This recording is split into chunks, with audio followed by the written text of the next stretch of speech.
नमस्कार दोस्तों। मैं अधिवक्ता राजेश सोनी प्रतिदिन कानूनी जागरूकता लाने हेतु यूट्यूब, इंस्टाग्राम और फेसबुक पर उपलब्ध होता हूं। आज हम बात करेंगे एक बहुत ही आम लेकिन खतरनाक साइबर फ्रॉड के बारे में, और उसका नाम है ओटीपी फ्रॉड। ओटीपी फ्रॉड सिर्फ एक ओटीपी बताने की गलती से आपका बैंक अकाउंट खाली हो सकता है। तो आइए जानते हैं ओटीपी फ्रॉड क्या है और इससे कैसे बचें। ओटीपी फ्रॉड क्या है?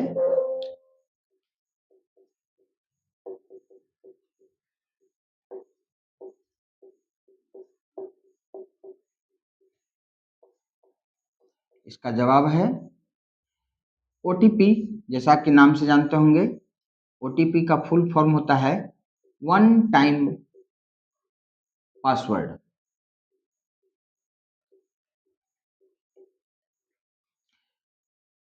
मोबाइल कंपनियों और सरकार ने मिल करके यह इस तरह की व्यवस्था दी है कि आपका पैसा, आपका जो भी सबमिशन है, फॉर्म का सबमिशन, वह सुरक्षित रहे।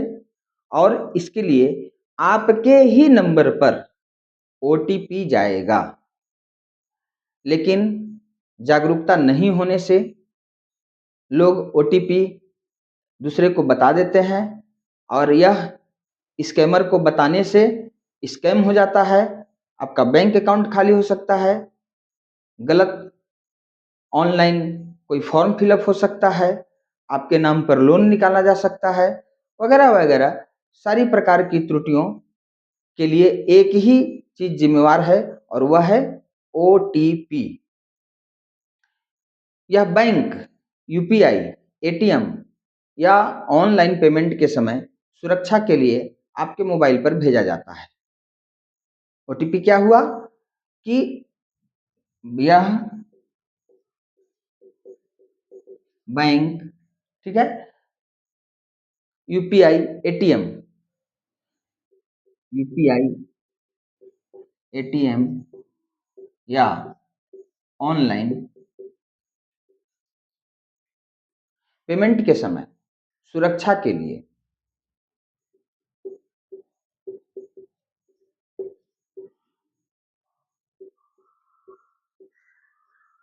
सुरक्षा के लिए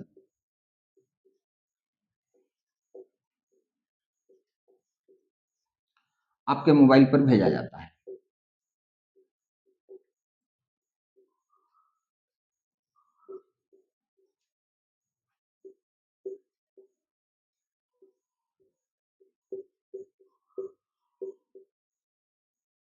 लेकिन यही ओटीपी, यही वन टाइम पासवर्ड को ठग क्या करते हैं, जो फ्रॉडस्टर्स होते हैं, कि खुद को बैंक अधिकारी, कस्टमर केयर या किसी कंपनी का कर्मचारी बताकर कॉल करते हैं और आपका ओटीपी पूछते हैं। अब ओटीपी पूछने के बाद ये देखना है कि फ्रॉड कैसे होता है। फ्रॉड कैसे होता है?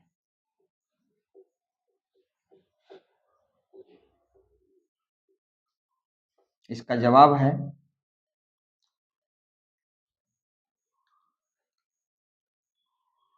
मान लीजिए आपको कॉल आता है, सर आपका केवाईसी अपडेट करना है, नहीं तो आपका बैंक अकाउंट बंद हो जाएगा।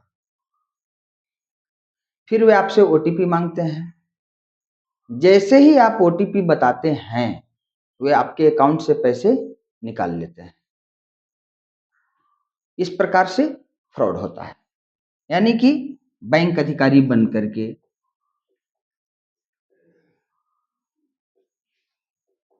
बैंक अधिकारी बनकर या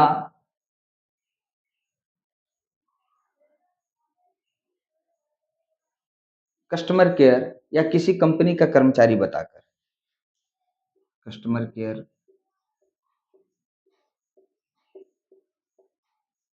या किसी कंपनी का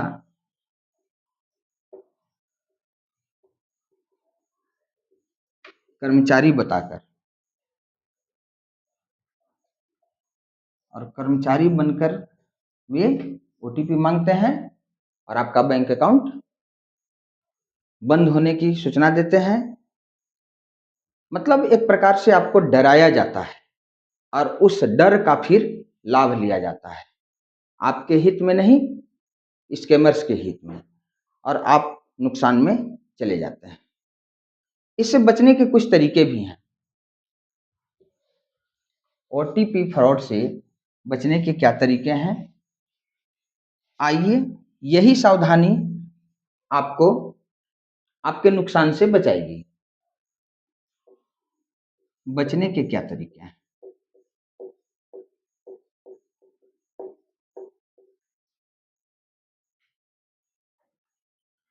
कैसे बचें? पहली बात, ओटीपी कभी किसी से शेयर न करें। ओटीपी कभी भी किसी से शेयर न करें, शेयर न करें, ये पहला काम कर लेना है। दूसरा काम है कि अनजान लिंक पर क्लिक न करें। ओटीपी जब कभी किसी से शेयर न करने की बात होती है, इसका मतलब ये होता है कि बैंक या गूगल जैसी कोई कंपनी कभी ओटीपी नहीं मांगती। अतः फोन पर जैसे ही आपको लगे कि किसी ने हमसे ओटीपी मांगा है, तो वह निश्चित तौर पर स्कैमर ही होगा। दूसरी बात है कि अनजान लिंक पर क्लिक न करें। अनजान लिंक पर क्लिक न करें।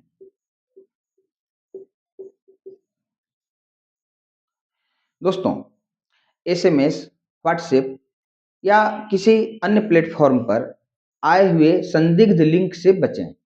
आप लिंक क्लिक करेंगे और वह सीधे डाइवर्ट होकर के स्कैमर के दिए हुए फ्रॉड लिंक पर चले जाएंगे और वहां से वह आपके पैसे की निकासी कर सकता है। तीसरा है, कॉलर की बातों में जल्दीबाजी में ना आए। कॉलर की बातों में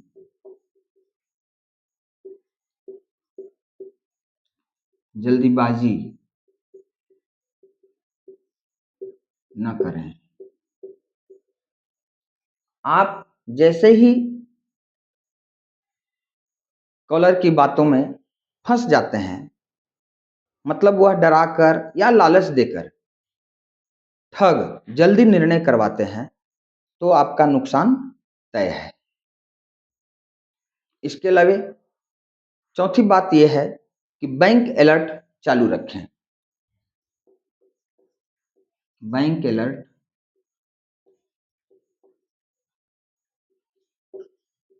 चालू रखें। क्या होगा इससे? हर ट्रांजैक्शन का एसएमएस देखें और सुनिश्चित करें कि यह ट्रांजैक्शन आपके द्वारा ही किया गया है। और पांचवी बात यह हुआ कि संदेह हो तो तुरंत बैंक से संपर्क करें। संदेह हो तो तुरंत बैंक से संपर्क करें।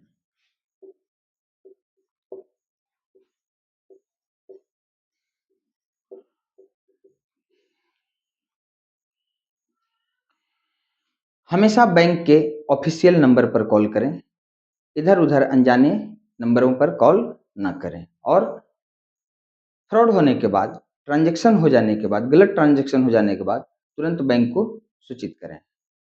अगर फ्रॉड हो जाए तो क्या करें दोस्तों, संक्षेप में देख लेते हैं।